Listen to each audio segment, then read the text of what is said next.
ఢిల్లీలో సాయంత్రం బీజేపీ కీలక సమావేశం జరగనుంది. పార్లమెంట్ ఎన్నికలకు గాను తెలంగాణ బీజేపీ అభ్యర్థుల ఎంపికపై ఈ సమావేశంలో కసరత్తు చేయనుంది.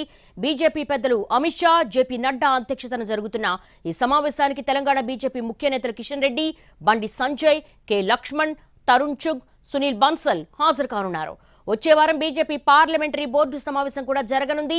పార్లమెంటరీ బోర్డు సమావేశంలో తొలి జాబితాను ఫైనల్ చేయనుంది బీజేపీ. తొలి జాబితాలో తెలంగాణలోని సగానికి పైగా నియోజకవర్గాలకు సంబంధించి అభ్యర్థులను ప్రకటించాలని భావిస్తోంది.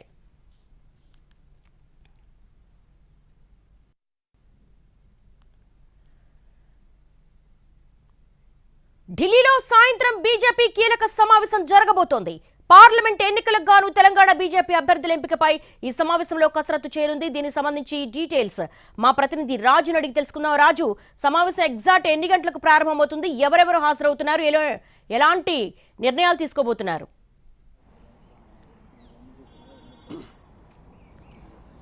ఎస్ దేవి, ఏదైతే వచ్చే నెల మొదటి వారంలో ఎన్నికలకు సంబంధించినటువంటి షెడ్యూల్ రాబోతుంది. సో దానికి సంబంధించినటువంటి కసరత్తు ఇప్పటికే ఎన్నికల కమిషన్ చేస్తూనే ఉంది. అయితే ఆ ఎన్నికల కమిషన్ ఇచ్చేటటువంటి షెడ్యూల్ కంటే ముందే ఏ విధంగానైతే పార్టీలన్నీ కూడా తమ అభ్యర్థుల జాబితాను ఫైనల్ చేసే ప్రయత్నాలు చేస్తున్నాయి. అందులో భాగంగానే బీజేపీ కూడా ఈసారి భారీ టార్గెట్ పెట్టుకుంది. ఏ విధంగానైతే 370 బీజేపీ స్థానాలు గెలుచుకోవాలి, ఎన్డీఏ మొత్తం కలిపి 400 స్థానాలు దాటాలనే ఒక లక్ష్యాన్ని పెట్టుకున్నారు.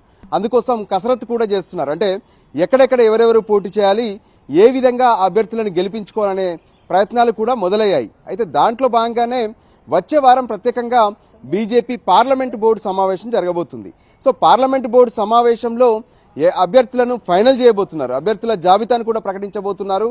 సో మొదటి జాబితాలోనే తెలంగాణకు సంబంధించి, అంటే తెలంగాణలో ఉన్నటువంటి 17 పార్లమెంట్ స్థానాల్లో దాదాపు సగం, అంటే ఏ విధంగానైతే 8 నుంచి 10 వరకు స్థానాలను అనౌన్స్ చేయాలనే ఆలోచన బీజేపీ చేస్తుంది.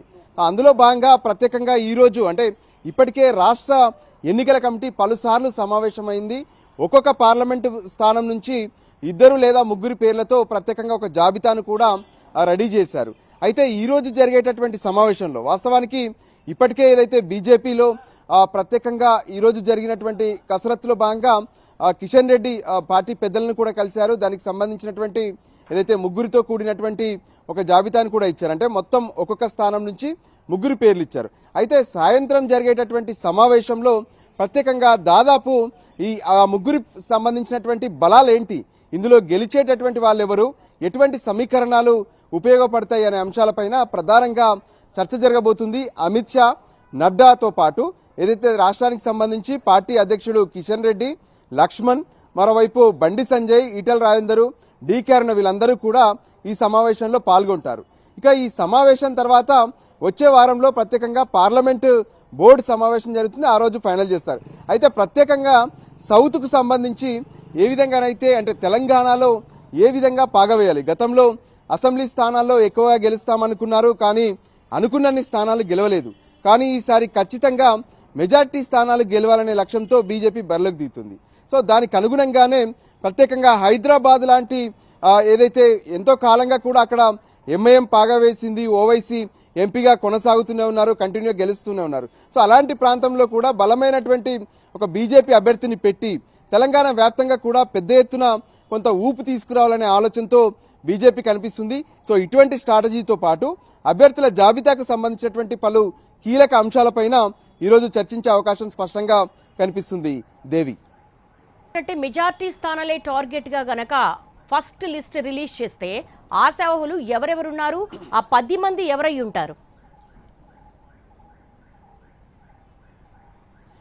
ఖచ్చితంగా మనం ఇప్పటికే చూస్తున్నాము దేవి, ఏ విధంగానైతే ప్రస్తుతం ఉన్నటువంటి ఎంపీలను, అంటే ఏదైతే సికింద్రాబాద్ నుంచి ప్రస్తుతం కేంద్ర మంత్రిగా ఉన్నటువంటి కిషన్ రెడ్డి ప్రాతినిధ్యం వహిస్తున్నారు, కరీంనగర్ నుంచి బండి సంజయ్ ప్రాతినిధ్యం వహిస్తున్నారు, మరోపక్క ఆదిలాబాద్ నుంచి సోయం బాబురావు ఉన్నారు, నిజామాబాద్ నుంచి ధర్మపురి అరవింద్ ఉన్నారు. సో వీళ్ళతో పాటు మరికొన్ని స్థానాల్లో కూడా బలమైనటువంటి అభ్యర్థులు ఇప్పటికే మేము ఉన్నామంటూ ఏదైతే పార్టీ ముందుకు తీసుకొచ్చినటువంటి పరిస్థితి కనిపిస్తుంది. చేవెళ్ల నుంచి విశ్వేశ్వర్ రెడ్డి కావచ్చు, మరోపక్క మహబూబ్ నగర్ నుంచి డీకే అరుణ, అటు జితేందర్ రెడ్డి ఇద్దరు కూడా పోటీ పడుతున్నారు. ఈ విధంగా పలు స్థానాలపైన ప్రత్యేకంగా అభ్యర్థులను ప్రకటించే అవకాశం కనిపిస్తుంది. అయితే పూర్తి స్థాయిలో పార్టీలో ఎటువంటి ఇబ్బందులు లేకుండా అన్ని రకాలుగా చర్చించి ఎవరైతే పోటీ పడతారో వాళ్ళని సైతం మెప్పించే విధంగా కేంద్ర పార్టీ ఈ నిర్ణయం తీసుకునే అవకాశం కనిపిస్తుంది. అందులో భాగంగానే అక్కడ ఉన్నటువంటి సమీకరణాలు ఏంటి, ఒక్కొక్క పార్లమెంట్లో ఉన్నటువంటి పరిస్థితులు ఏంటి, ఆ పార్లమెంట్లో ఎవరికి టికెట్ ఇస్తే ఎటువంటి అవకాశాలు ఉంటాయి.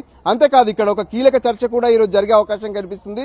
ఇప్పుడు ఉన్నటువంటి వాళ్ళే కాదు, ఖచ్చితంగా ఇతర పార్టీల నుంచి సైతం ఏదైతే బీజేపీలోకి ముఖ్యమైనటువంటి అంటే ఏదైతే సిట్టింగ్లతో ఇప్పటికే సంప్రదింపులు జరుపుతున్నామన్నారు బీఆర్ఎస్ పార్టీకి సంబంధించినటువంటి సిట్టింగ్లతో, సో వాళ్ళు కొందరైతే బీజేపీలోకి వచ్చే అవకాశం కనిపిస్తుంది. వాళ్ళకి టికెట్లు ఇస్తారా, లేదంటే మొదటి నుంచి బీజేపీలో ఉన్నటువంటి వాళ్ళకి టికెట్లు ఇస్తారా? సో ఇటువంటి అంశాలపైన కూడా ప్రత్యేకంగా చర్చ జరిగే అవకాశం ఉంది. ఈ మీటింగ్ తర్వాత కొంత బీజేపీ జాబితా పైన మరింత క్లారిటీ వస్తుంది. సో మొత్తానికి వచ్చే వారం ప్రకటించేటటువంటి బీజేపీ తొలి జాబితాలో దేశవ్యాప్తంగా ప్రకటించేటటువంటి అభ్యర్థుల్లో తెలంగాణ నుంచి కూడా కొన్ని పేర్లు వచ్చే అవకాశం స్పష్టంగా కనిపిస్తుంది.